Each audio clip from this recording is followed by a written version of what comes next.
No sooner had New World colonization began than the world's imperial powers were at war over territory, resources, and trade routes. The most significant of these conflicts involving America started in present-day Pennsylvania in 1753. But what began as a squabble between colonial governors turned into World War. Within 2 years, the Seven Years' War involved all of the European powers, with battles or territory at stake in Europe, Africa, India, North America, South America, and the Philippines. The colonists called it the French and Indian War, and it permanently shifted the global balance of power. By the mid-18th century, both the British and French wanted to extend their North American colonies into the land west of the Appalachian Mountains, known then as the Ohio Territory. Each side already had fur traders doing business with Native Americans there and pioneers living on the frontier. A group of wealthy English colonists had even formed an investment company to sell farmland in Ohio. The French believed they had exclusive rights to the land since their explorers had been there first. They tried to force the English out by capturing several of their trading posts and destroying an Indian village that supported English traders in 1752. For years, the American colonists had been asking for permission to raise an army and end the French threat once and for all. The king had been suspicious of their motives and denied their requests, but when the French built Fort Duquesne near present-day Pittsburgh, he relented. The Virginia militia, under the command of Major George Washington, was mobilized to ask the French to vacate the Ohio Territory peaceably. They refused, but Washington didn't have a large enough force to overpower Fort Duquesne.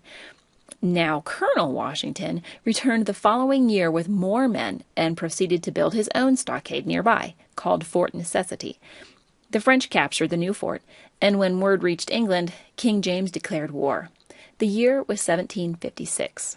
Though New France had a sparse population, they also had a series of fortifications throughout the territory and formidable Indian allies who were fighting on their behalf. Britain decided that the colonial militia needed more experienced leadership and dispatched General Edward Braddock with an aggressive three-pronged battle plan. En route to his first battle, General Braddock was killed in a surprise attack, and France continued to win victories on the battlefields for 3 years, including the infamous 1757 massacre at Fort William Henry. The residents of the fort had surrendered to the French, but during their retreat as prisoners of war, they were attacked by France's Indian allies. In spite of the French commander's attempt to stop them, the Indians scalped hundreds of British soldiers and carried off another 200 women, children, and servants as slaves. England's only significant early victory in the French and Indian War was capturing a small French outpost that supplied the much larger Fort Louisbourg. England already had control of the surrounding territory known as Acadia, and in order to further isolate Fort Louisbourg, England deported all of the French-speaking residents in the area. Many of these Acadians relocated to Louisiana, where they became known as the Cajuns. England didn't gain the upper hand until 1758. A new battle plan organized by the British Prime Minister called for a significant troop surge, new strategy that better suited the frontier, a naval blockade, and an alliance with some Native American tribes. This plan coincided with an outbreak of smallpox among France's Indian allies that year. Finally, British forces captured a series of forts, including Ticonderoga, which became an important target for colonial forces a few years later in the American Revolution. Quebec finally fell, and by 1760, England controlled all of New France. The battle for America was over, and France had lost. Since hostilities continued in other theaters for a few years, the French and Indian War technically didn't end until 1763. In the Treaty of Paris, France had to give England all of Canada and the eastern half of Louisiana. In exchange, they retained control of a few Caribbean sugar islands and 2 fishing islands along the Canadian coast. Spain gained control of the western half of the Louisiana Territory. Spain also traded Florida in exchange for Cuba. The Mississippi River was left open to all of the nations. Though France was clearly the loser in the 7 Years' War, the financial cost of fighting had saddled England with enormous debt. After making such a huge and expensive and deadly effort to keep America safe from France and its Indian allies, King George III in Parliament felt it was only fair that the colonists help pay for the war through a series of new taxes. Colonists felt differently. When all was said and done, it seemed to the Americans like they were worse off than before. The colonists had suffered heavy casualties, even higher than the Revolution a few years later.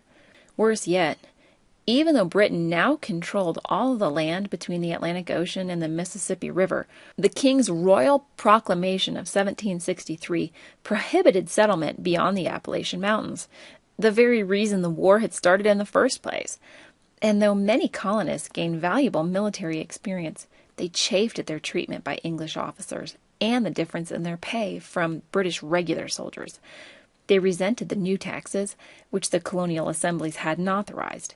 Then, British regulars returned to the colonies to enforce the new taxes and the proclamation line, making the colonists feel even more like second-class citizens.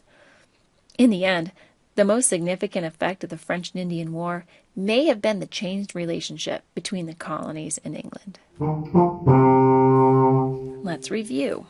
In the 1750s, English and French colonies were both expanding into the land west of the Appalachian Mountains, known as the Ohio Territory. When the French attacked a series of trading posts and then built a new fort in western Pennsylvania, the British government finally took action, sending George Washington to request that the French clear out. They refused. Unable to capture the French fort, Washington built his own, which the French army swiftly overtook.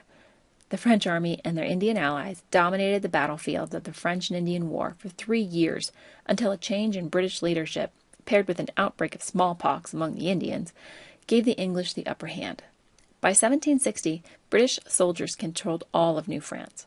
The Treaty of Paris was signed in 1763, giving England control of Canada and the eastern half of the Louisiana Territory. They also traded the island of Cuba to Spain in exchange for Florida. Finally, Spain controlled the western half of the Louisiana Territory. French colonization of North America ended permanently.